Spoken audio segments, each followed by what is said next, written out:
Boa noite, meus irmãos, mais uma vez. Graças e paz a todos. Vamos abrir as nossas Bíblias no livro do profeta Zacarias, capítulo 1.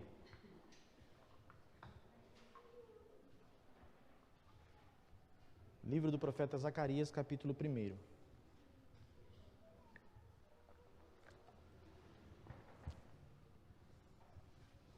Nós vamos iniciar, como proposto inicialmente, uma série de exposições no livro de Zacarias. O livro de Zacarias constitui aquele bloco que eu já especifiquei para os irmãos, que nós chamamos de profetas pós-exílicos. Nós temos Ageu, que já foi exposto aqui para os irmãos entenderam qual era o contexto, qual era a situação em que o profeta Ageu profetizou, o que ele profetizou. Envolvia, só para relembrar os irmãos, a reconstrução do templo em Jerusalém. Eles são chamados de profetas pós-exílicos, exatamente porque eles foram chamados por Deus para estimular os reconstrutores que haviam, a geração que havia voltado do exílio, depois dos 70 anos do cativeiro babilônico. Esses profetas foram levantados para estimular, para reanimar, encorajar o povo judeu na reconstrução do templo.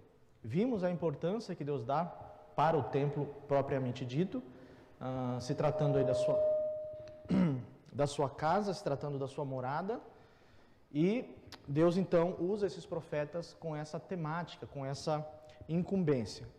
O profeta Zacarias também tem a mesma incumbência. Os irmãos vão ver que o contexto do profeta Zacarias é semelhante, se não o mesmo, do profeta Ageu, tá bom? Então vamos ler aí Zacarias capítulo 1. Acho que está sobrando um médio aí. Diminui um pouco os médios. Zacarias capítulo 1, verso 1 ao verso 6. E eu vou explicando para os irmãos a passagem e os irmãos vão entendendo aí, né? Sem mais dificuldades. No 8º mês do 2º ano de Dario, veio a palavra do Senhor ao profeta Zacarias, filho de Baraquias, filho de Ido, dizendo: O Senhor se irou fortemente contra vossos pais. Portanto, dize-lhes: Assim diz o Senhor dos Exércitos: Tornai-vos para mim, diz o Senhor dos Exércitos, e eu me tornarei para vós, diz o Senhor dos Exércitos. E não sejais como vossos pais, aos quais clamavam os primeiros profetas, dizendo: Assim diz o Senhor dos Exércitos: Convertei-vos agora dos vossos maus caminhos e das vossas más obras, mas não ouviram, nem me escutaram, diz o Senhor. Vossos pais, onde estão?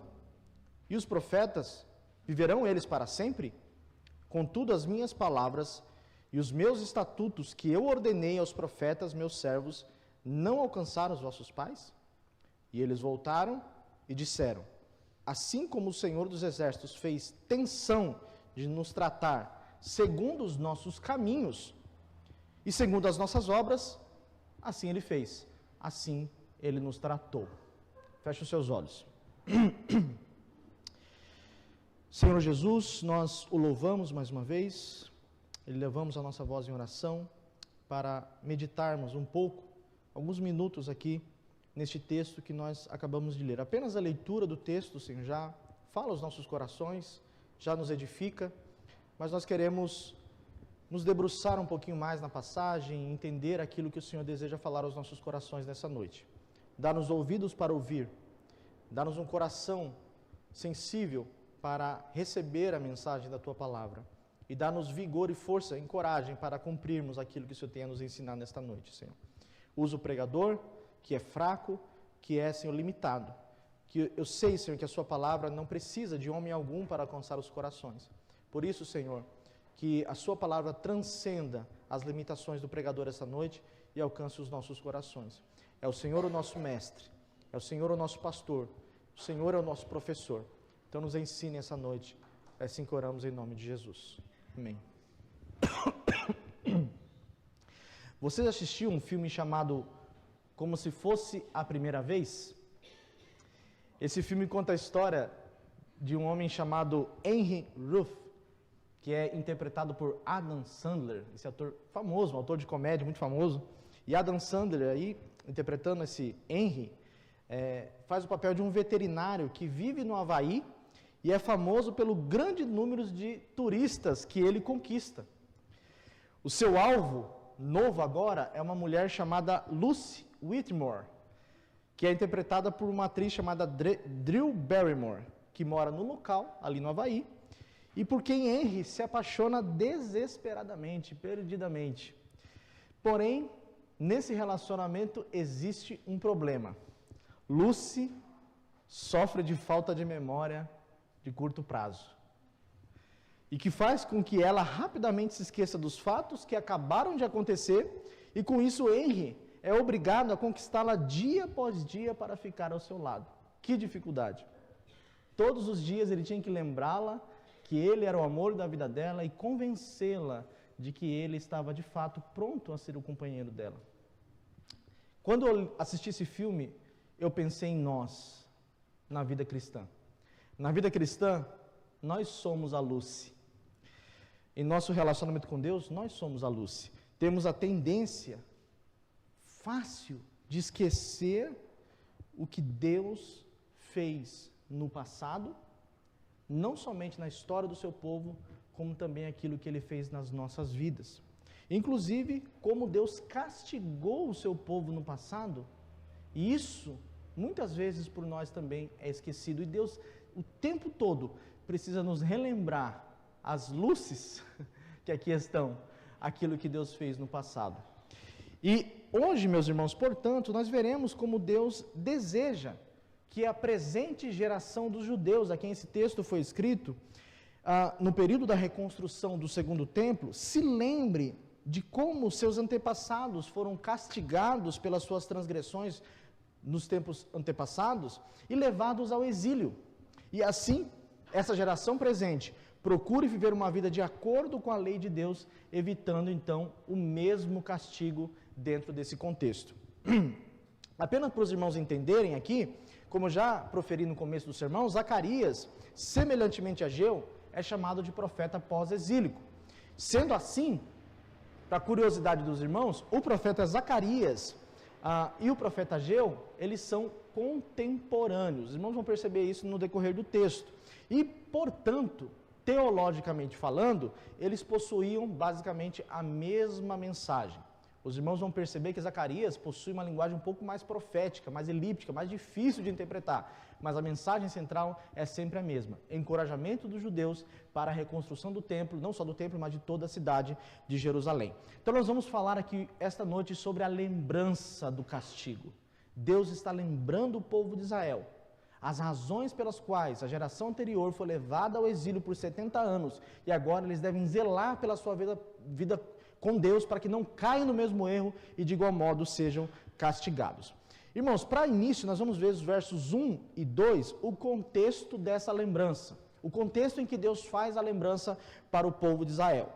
O verso 1, você pode olhar aí na sua Bíblia, inicia, assim como no profeta Ageu, nos dando informações históricas a respeito dos eventos que são narrados no livro aí. A expressão que você vai encontrar no primeiro versículo aí, no 8º mês do 2º ano do rei Dario, indica, como já disse, que Zacarias iniciou seu trabalho profético 2 meses após os oráculos proferidos pelo livro que nós encontramos no livro do profeta Ageu. Não precisa fazer isso agora, mas depois você faz na sua casa, você vai folhear as páginas da sua Bíblia e vai ler Ageu capítulo 1, verso 1, e lá você vai ver que Ageu começa o seu ministério no 6º mês daquele ano. E Zacarias começa no 8º mês, ou seja, 2 anos depois, Zacarias também começa ali a proferir os seus oráculos e a sua profecia. Apenas relembrando os irmãos, eu já disse isso nos sermões anteriores, Dario, o rei Dario, citado nesse versículo aí, foi o rei persa, que como já explicamos, Deus usou para dar autorização aos judeus exilados a voltarem a Jerusalém para iniciarem a reconstrução da cidade santa e do templo. Percebam que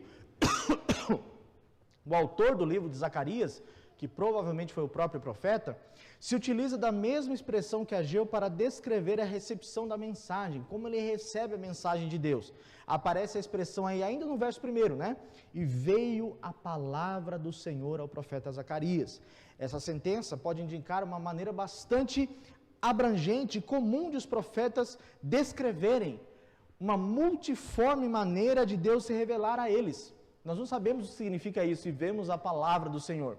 Pode ser uma visão, pode ser sonhos, pode ser teofanias, como nós encontramos várias vezes, homens do passado tendo certas visões do Cristo, do chamado Cristo pré-encarnado no Antigo Testamento, mas eu gostaria de antemão de destacar para os irmãos que esse versículo deve ser interpretado dentro do seu contexto histórico redentor. Isso quer dizer que Deus não fala hoje mais por intermédio dos profetas. O autor aos Hebreus diz isso com muita clareza, mais claro do que aquele sol vermelho, por causa da poluição, tem brilhado nesses dias aí. Ele diz lá no seu primeiro versículo que Deus outrora falou de muitas maneiras e de muitas formas aos pais, pelos profetas, mas hoje Ele nos fala por intermédio do seu Filho, a quem fez Ele herdeiro de todas as coisas. Cristo não está encarnado entre nós, Ele é o verbo encarnado, mas nós temos o verbo escrito aqui, que é a sua palavra. Portanto, não existe mais o ministério profético nos moldes do Antigo Testamento. A profecia hoje é reproduzida pela pregação da palavra de Deus. De certa maneira, o que está acontecendo aqui agora é a profecia sendo proferida, os oráculos de Deus sendo proferidos para o seu povo de igual modo como acontecia no início da igreja, através da pregação da palavra. A parte final do versículo 1 se propõe a nos mostrar informações a respeito do profeta Zacarias. Percebam aí, você pode olhar para a sua Bíblia. O texto diz que ele era filho de um homem chamado Baraquias e também filho de um homem chamado Ido. Vejam que ele cita 2 vezes aí a palavra filho. Isso não quer dizer que Zacarias tinha 2 pais, filho de Baraquias e também filho de Ido. Como isso pode acontecer? Ele não tinha 2 pais aí. Isso significa, meus irmãos, que Zacarias tinha a intenção de mostrar aí, de certo modo, uma pequena árvore genealógica do profeta. E antes que você se pergunte o porquê que essa árvore genealógica aparece aí, nós devemos considerar que esse tipo de informação para nós hoje, genealogias, essas coisas todas que nós encontramos na Bíblia, elas parecem irrelevantes. Mas, no entanto, não era assim no antigo Israel. A Bíblia é recheada de genealogias com objetivos diversos, mas provavelmente neste caso aqui, no verso 1, essa genealogia aparece aqui para dar informações a respeito do profeta, dando assim autenticidade à voz profética, como por exemplo, identidade judaica, tribo de origem, família influente ou coisa do tipo, para que todos viessem a saber quem era aquele homem que estava sendo levantado por Deus para profetizar agora para a nação de Israel. E por fim, irmãos, desse primeiro bloco, já no verso 2, nós vemos uma frase em que está completamente encapsulada a mensagem da passagem que nós estamos estudando. Perceba aí, o texto diz no verso 2, o Senhor se irou em extremo contra os vossos pais. Esse é o contexto da mensagem do profeta Zacarias. Percebam aí como a palavra paz é uma palavra-chave nessa perícope, nesse bloco que nós lemos. Ela aparece pelo menos 4 vezes na passagem. Aparece no verso 2, aparece no verso 4, aparece no verso 5 e aparece no verso 6. Só não aparece no verso 1 e no verso 3. Em quase todos os versículos da passagem aparece a palavra paz. Parece que Zacarias está querendo chamar a atenção do povo judeu para os seus antepassados. Zacarias aqui, meus irmãos, tem uma ideia de levar os judeus a refletir sobre o trato do passado de Deus com os judeus chamados pré-exílicos. Ele se propõe aqui a justificar a atual condição dos judeus contemporâneos de maneira bastante direta. O profeta Zacarias está respondendo a seguinte pergunta, que os judeus possivelmente estavam fazendo. Por que nós estamos passando por isso? Porque nós temos essa incumbência de reconstruir Jerusalém. O que foi que aconteceu? Por que nós estamos aqui? Zacarias está respondendo, porque os pais de vocês, no passado, cometeram pecados odiosos diante da santidade de Deus e foram castigados por isso. E é por isso que vocês estão aqui agora sofrendo, carregando pedra e fazendo outras coisas relacionadas à construção do templo em Jerusalém.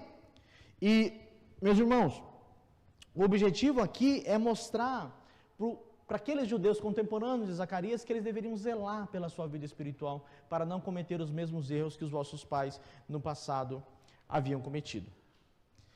E eu tenho destacado aqui, nos sermões anteriores, a respeito do aspecto corporativo do pecado. Alguns teólogos chamam de solidariedade do pecado. Não apenas no que diz respeito à nossa relação direta com Deus, como, por exemplo, nós vemos na doutrina da imputação.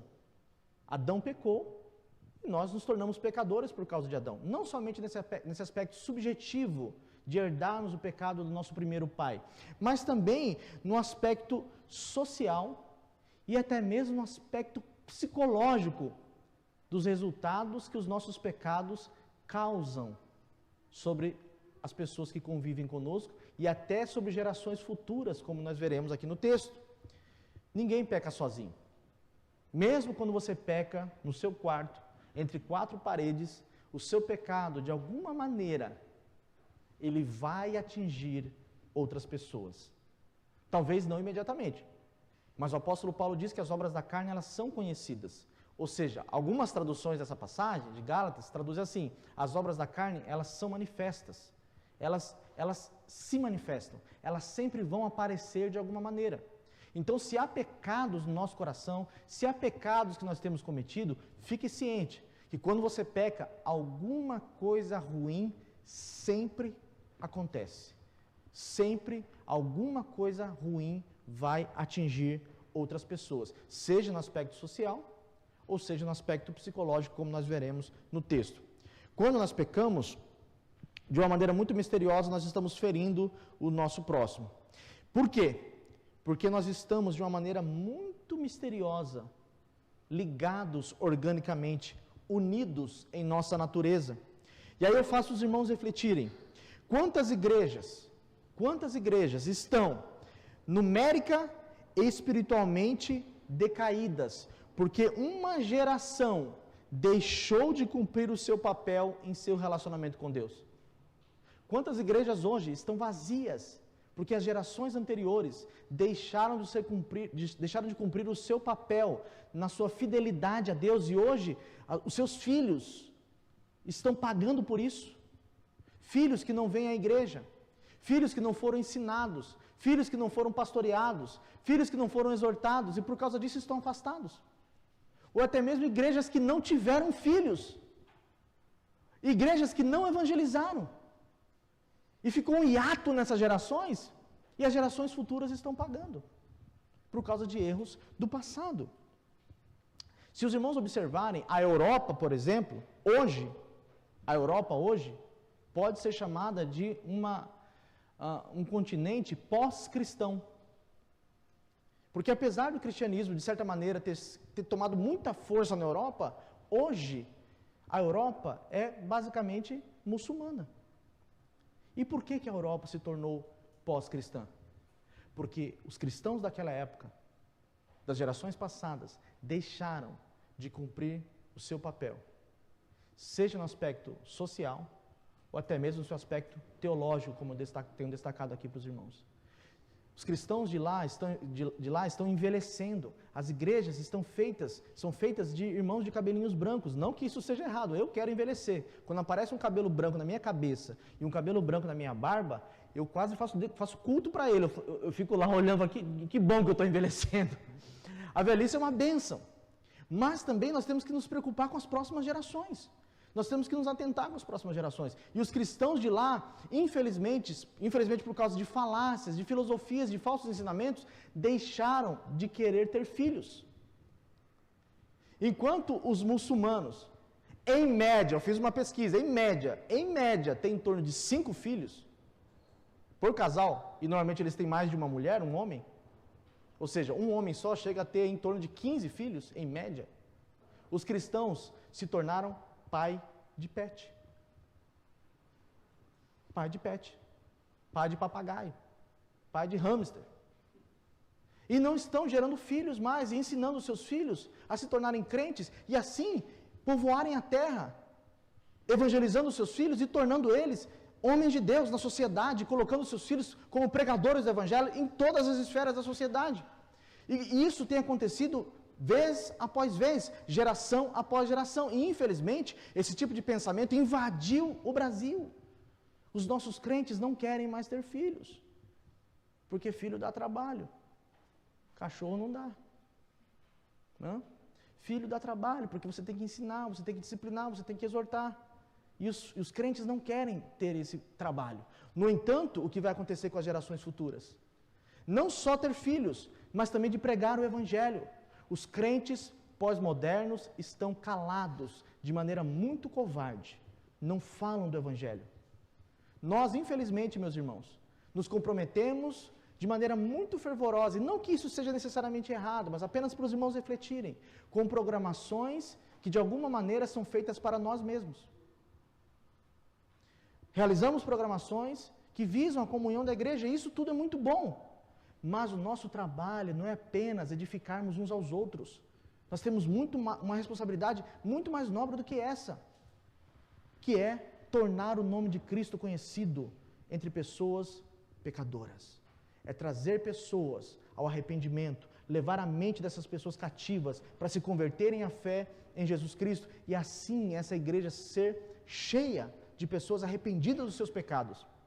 E essas pessoas serão ensinadas, serão discipuladas, serão instruídas, e elas gerarão filhos, e os seus filhos serão ensinados, e assim as próximas gerações desfrutarão de grandes bênçãos, de um grande avivamento sendo realizado pela nossa geração. Às vezes nós também não criamos pessoas preparadas para pregar, líderes. Amanhã você não vai estar aqui sentado nesse banco. Alguns vão durar aí, sei lá, 20 anos, 30 anos, 40 anos, 70 anos no máximo, nenhum de nós estará aqui. E o que será das próximas gerações? Quem assumirá esse púlpito aqui? Quem serão os presbíteros dessa igreja? Quem estará cantando no louvor? Quem estará mexendo no som da igreja? Quem estarão sentados nessa igreja? Pense nas nossas obrigações com as gerações futuras, para que a gente não seja também castigado, como foi o povo de Israel por causa dos seus pecados, e as gerações futuras pagaram por causa dos seus erros no passado. Há uma obrigação bíblica, meus irmãos, que nos imposta para nos responsabilizarmos em preservar aquilo que nós temos recebido de Deus para as próximas gerações. Não apenas no que diz respeito à evangelização, como eu disse, mas também na educação dos nossos filhos e no ensino sério da palavra de Deus em nossas igrejas. E aí eu pergunto para você, qual tem sido a sua contribuição para as gerações futuras? A sua contribuição tem sido positiva? Ou a sua contribuição tem sido negativa?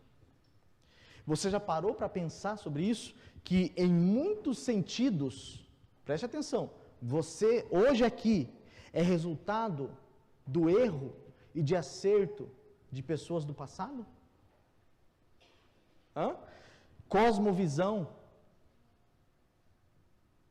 Irmãos, eu tenho ensinado os jovens todo domingo.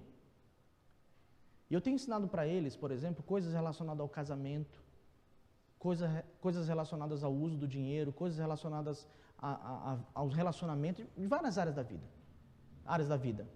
E eu tenho percebido, não só nos nossos jovens, mas em todo lugar em que a palavra, nesse sentido, tem alcançado, como as pessoas têm uma visão errada a respeito da vida. Não estou falando fora do cristianismo, estou falando dentro do cristianismo. Pessoas cristãs que não sabem, por exemplo, o que é um casamento. Pessoas cristãs que não sabem, por exemplo, como ele deve ter uma vida de oração, vida de comunhão com a igreja. Pessoas que acham, irmãos, que podem ir para a igreja quando elas querem. Já viu isso? Hoje eu não estou bem, não quero ir para a igreja. Não quero. Ela não sabe que domingo é um dia que o Senhor consagrou. Ele te deu 6 dias para você fazer tudo o que você quiser, exceto pecar. E aí domingo é o dia de vir para a igreja, nós não quero.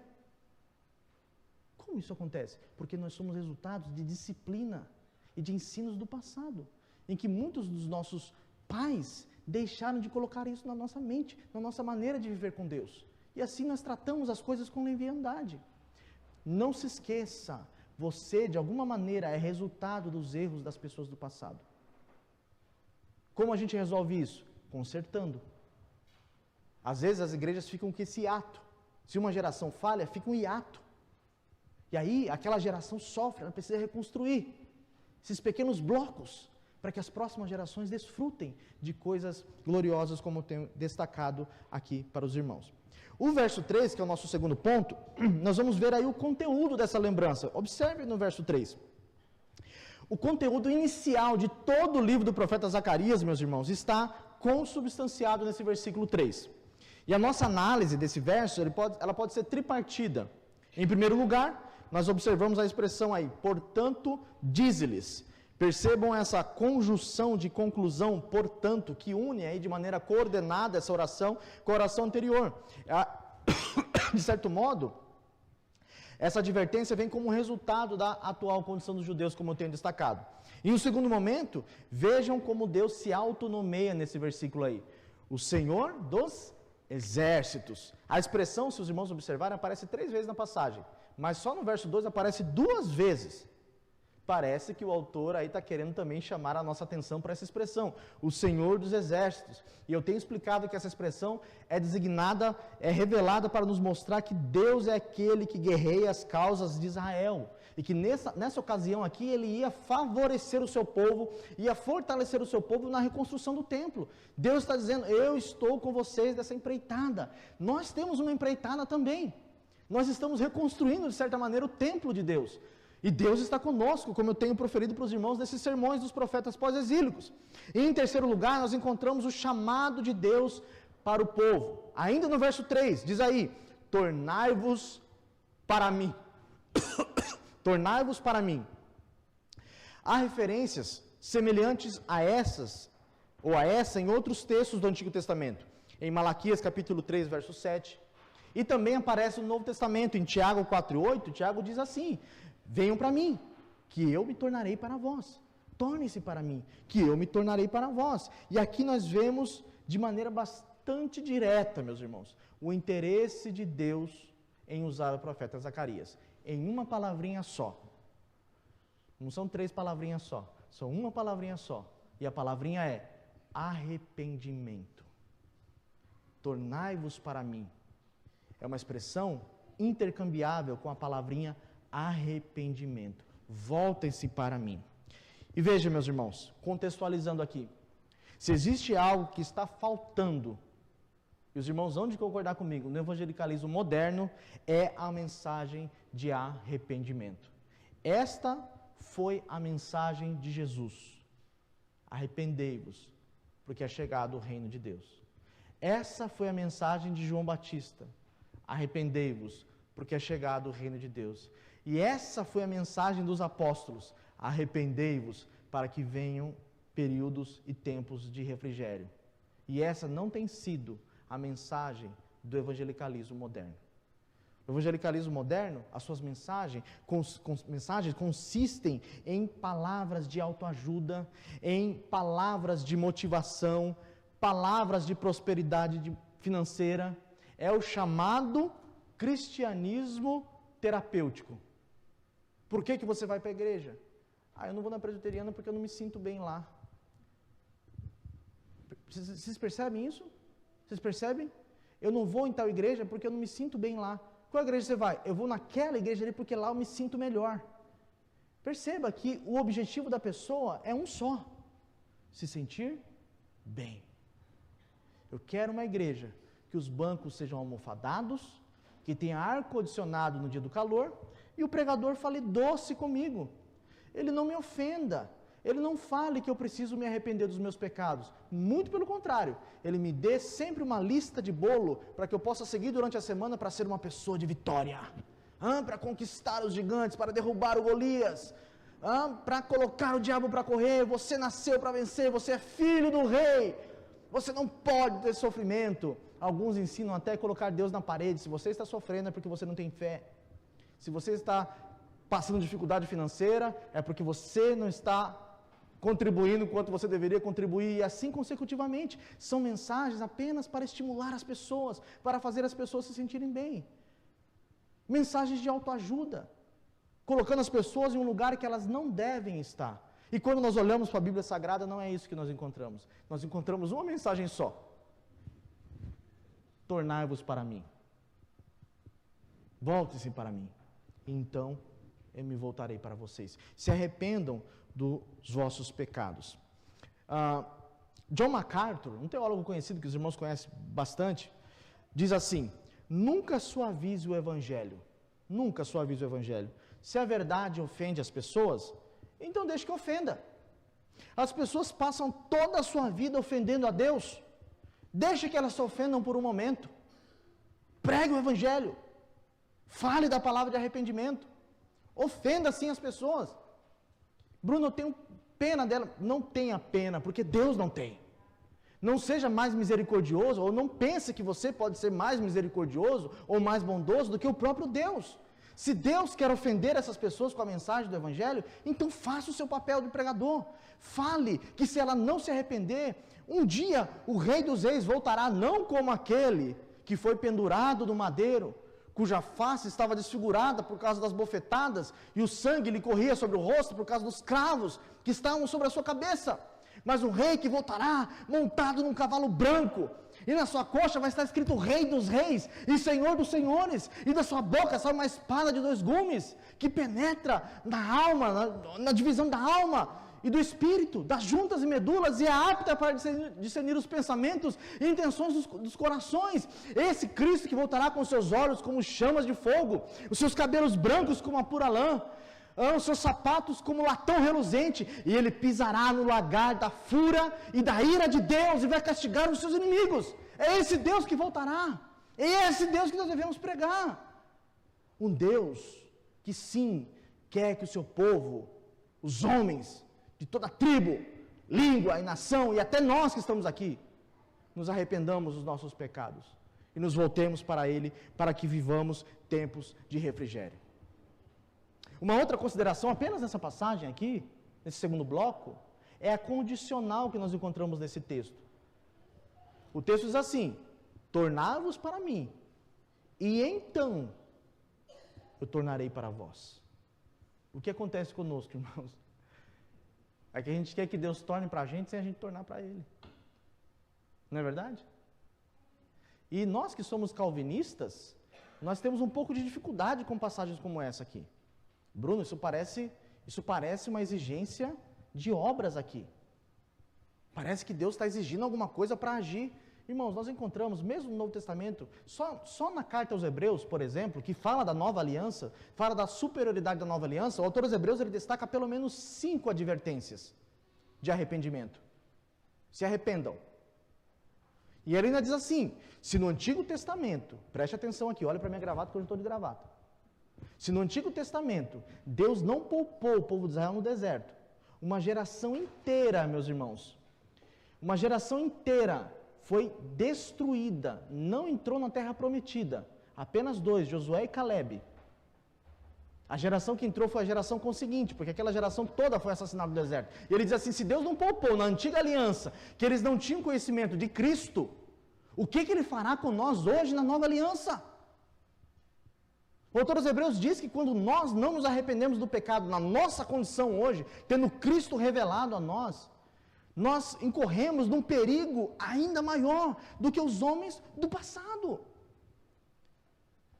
Irmãos, isso é muito sério. Não se agarre, por favor, eu falo isso com muito temor atrás da cruz de Cristo. Não se agarre na graça de Deus para justificar os seus pecados. Isso é ofensivo demais para Deus. O autor dos Hebreus diz que é como pisar aos pés o Filho de Deus e colocar Ele novamente no Calvário. Pessoas que não se arrependem dos seus pecados, na condição que nós estamos hoje, correm um risco infinitamente pior do que os judeus que caminharam no deserto e foram assassinados pela santidade de Deus. Não brinque. Não brinque. Essa imagem de Jesus que a gente vê nos quadros católicos, Jesus carregando as ovelhas, só para dar essa imagem de meiguice, né? Esse Jesus dos olhos verdes, de cabelos compridos, desculpe, irmão, está parecendo até um maconheiro às vezes, né? Um cara de doido. Não é o Jesus das Escrituras. Não é. Ok? Ele é um Deus sério, que leva a sua santidade muito a sério. A santidade de Deus leva tão a sério, que Ele matou o seu próprio Filho por causa dos nossos pecados. Ele não estava brincando lá. E nós não devemos brincar também com os nossos pecados. Se você quer o favor de Deus na sua direção, você quer o favor de Deus? Quem quer diz amém. Se você quer o favor de Deus, então se torne para Ele.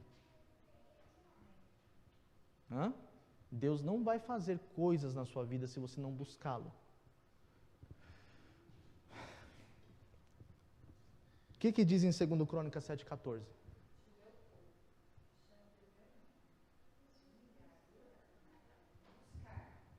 Irmãos, o texto começa com uma condicional. Se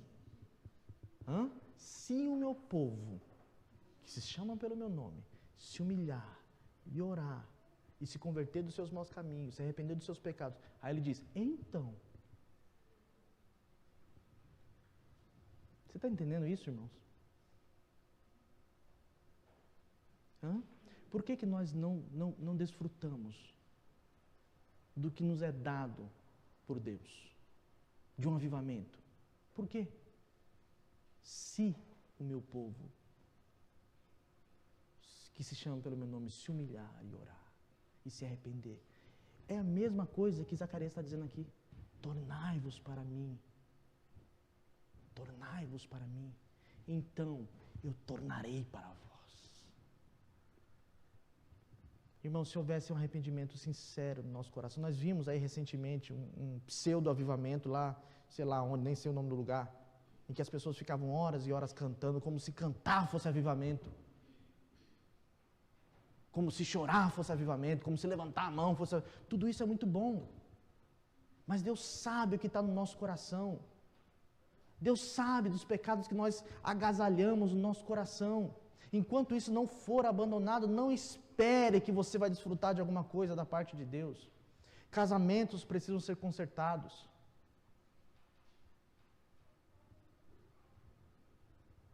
Imoralidades precisam ser abandonadas. Mentiras precisam ser abandonadas. Nosso cristianismo deve ser um cristianismo sério.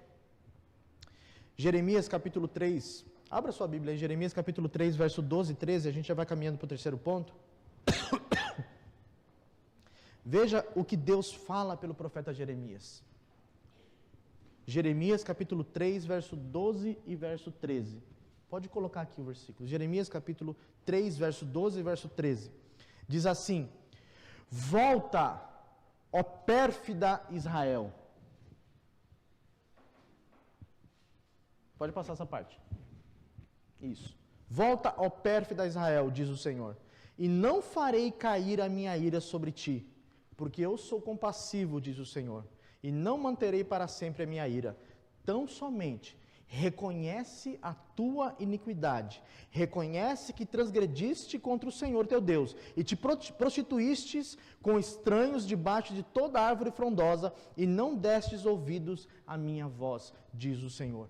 Volta, volta. Irmãos, é isso que Deus está falando conosco hoje aqui. Volta, volta. Lembra da época que você orava bastante?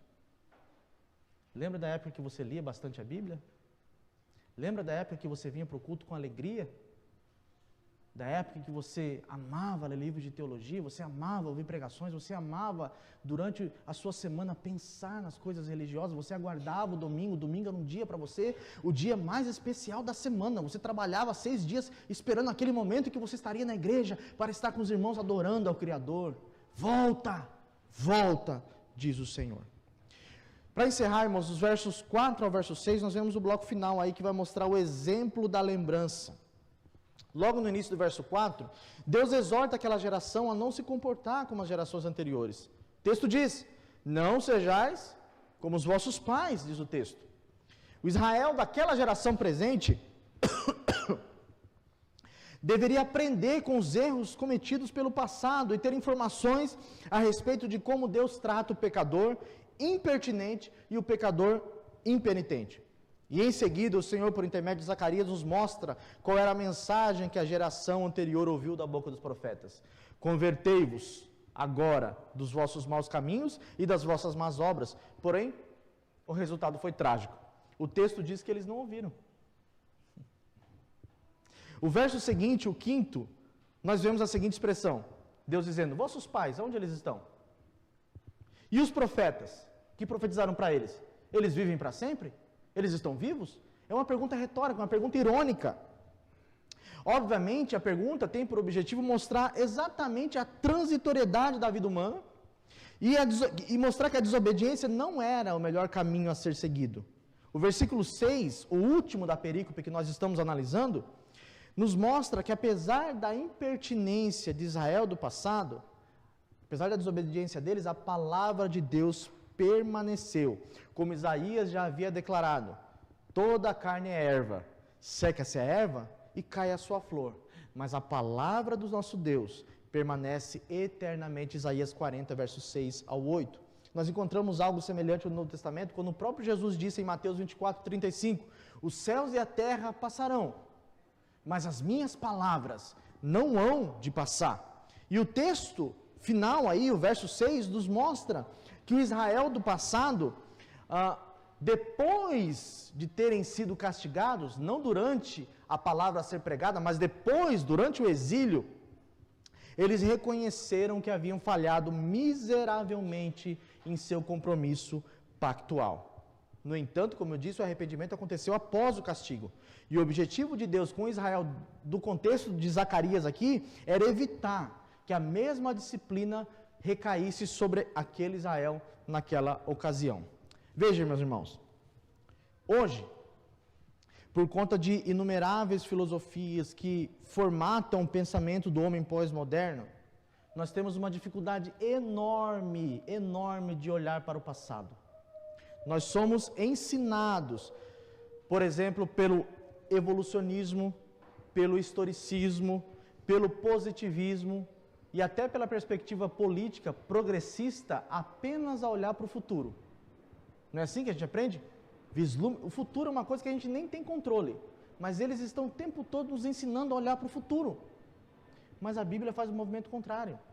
A Bíblia nos ensina a olhar para o passado. Olhe para o passado. O Shema Israel ensinava o povo de Israel, nas suas obrigações, a ensinar os seus filhos a respeito do seu compromisso, para que os filhos deles, as gerações futuras, olhassem para o passado e vivessem uma vida santa, uma vida digna diante de Deus. A Bíblia nos ensina o tempo todo a expressão lembrem-se, lembrem-se, lembrem-se, para que a gente seja disciplinado por aquilo que aconteceu nas Sagradas Escrituras. Nós precisamos aprender, meus irmãos, com os erros do passado.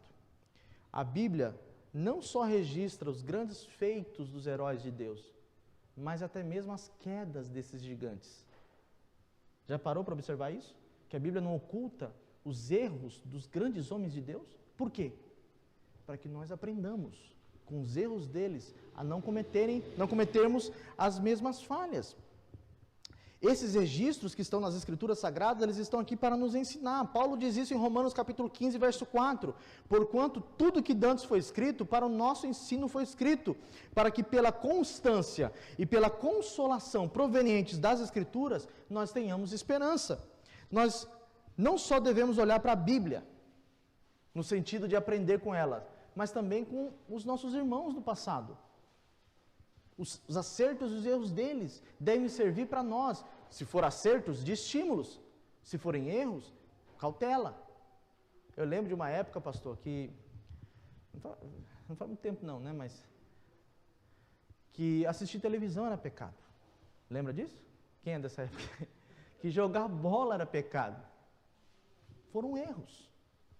Hoje nós não cometemos mais erros assim, né? Apesar de que os crentes não assistindo televisão não jogavam bola, erravam na interpretação das Escrituras, mas eram muito mais santos do que nós, oravam muito mais. Na igreja que eu me converti, para os irmãos terem uma ideia, a gente chegava 1 hora antes do culto começar, e todo mundo de joelho orando. Você estava se aproximando da igreja, você ouvia a voz do povo orando, parecia um som de um rio. A igreja ficava num lugar mais baixo, a gente estava descendo o morro assim, a gente ouvia a voz das pessoas orando lá embaixo, porque eram crentes fervorosos, crentes de oração. Eles cometeram erros, os erros nós deixamos de lado, mas os acertos nós devemos tomar para nós e seguirmos também como exemplo.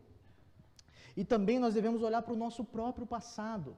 Nós devemos olhar para o passado registrado nas Escrituras. Devemos olhar para o passado das gerações anteriores. E devemos olhar para o nosso próprio passado. Você é hoje resultado das suas escolhas do passado.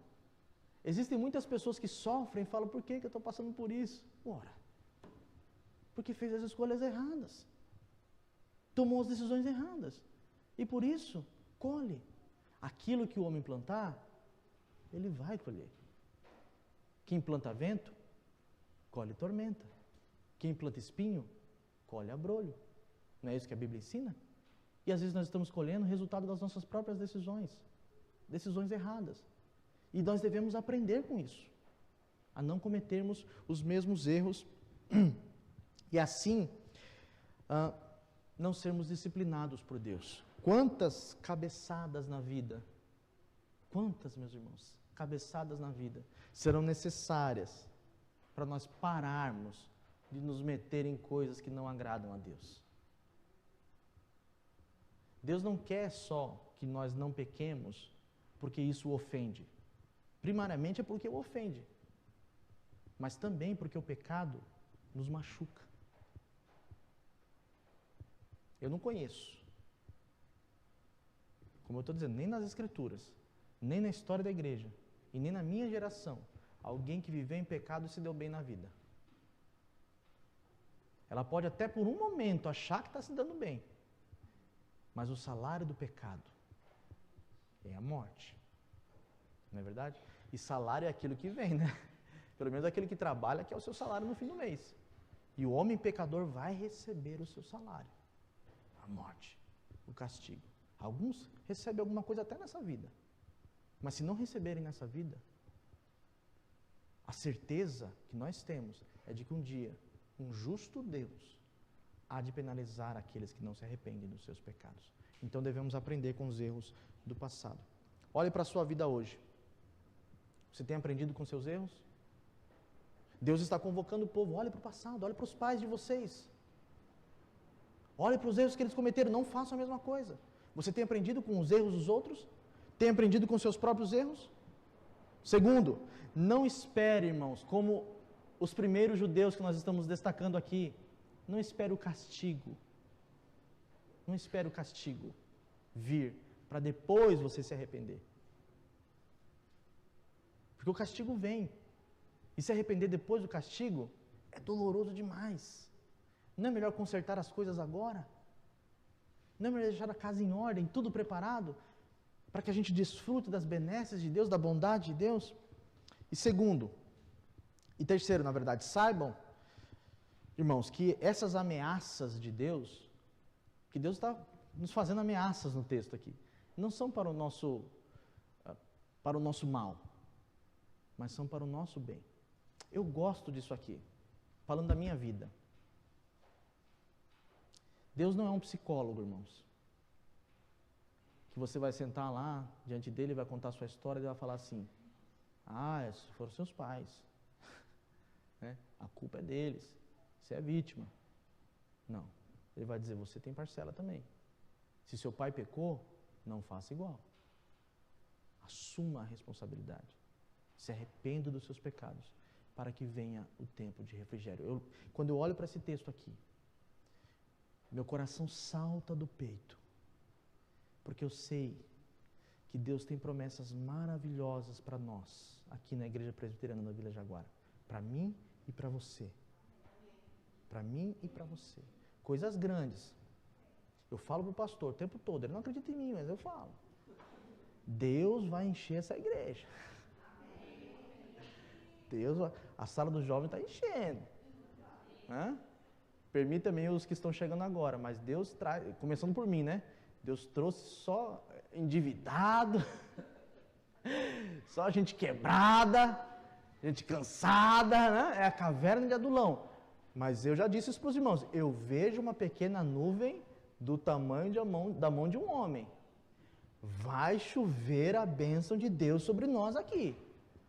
Mas para tanto nós temos que consertar o altar. Não foi isso que Elias fez? Ele consertou o altar para que o fogo de Deus caísse sobre o altar e consumisse toda a água que estava lá, e todos dissessem que só Yahvé é digno de receber adoração, só Yahvé é o verdadeiro Deus. Então vamos nos tornar para Deus e nos arrepender dos nossos pecados, desfrutar da grande bênção que Deus tem para nós. Que Deus abençoe os irmãos. Nós continuamos numa outra oportunidade o restante desses versículos. Amém.